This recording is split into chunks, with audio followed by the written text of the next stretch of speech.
বন্ধুরা, এটা teaser Nifty খুবই ভালো প্ল্যাটফর্ম। ঠিক আছে, এটা খুবই ভালো আর্নিং হচ্ছে সবারই,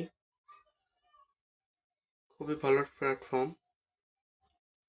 এটার মিনিমাম ডিপোজিট ইনভেস্ট হচ্ছে $50। যারা $50 দিয়ে করতে চাও আমার সঙ্গে যোগাযোগ করো, এবং $50 উপরেও আপনারা ইনভেস্ট করতে পারেন। $100 যদি ইনভেস্ট করেন তাহলে খুব ভালো হয়। এখানে কিছুই না, শুধু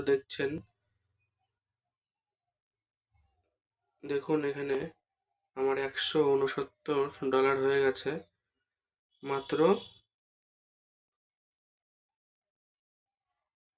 40 দিনে। দেখুন বন্ধুরা, এখানে কিছুই না, শুধু এখানে রিজার্ভে আসতে হয় এবং এসে ডেলি এখানে শুধু কনফার্ম করতে হয়। এখানে শুধু ডেলি রিজার্ভেশনটা করলেই আপনাদের ইনকামটা আপনাদের অ্যাসেটে জমা হয়ে যাবে। ওকে বন্ধুরা, যারা করতে চাও আমার সঙ্গে যোগাযোগ করো এবং আমার কমেন্ট করবে প্লিজ। লাইক এবং শেয়ার সবই করে দিও, ঠিক আছে? ওকে, থ্যাংক ইউ।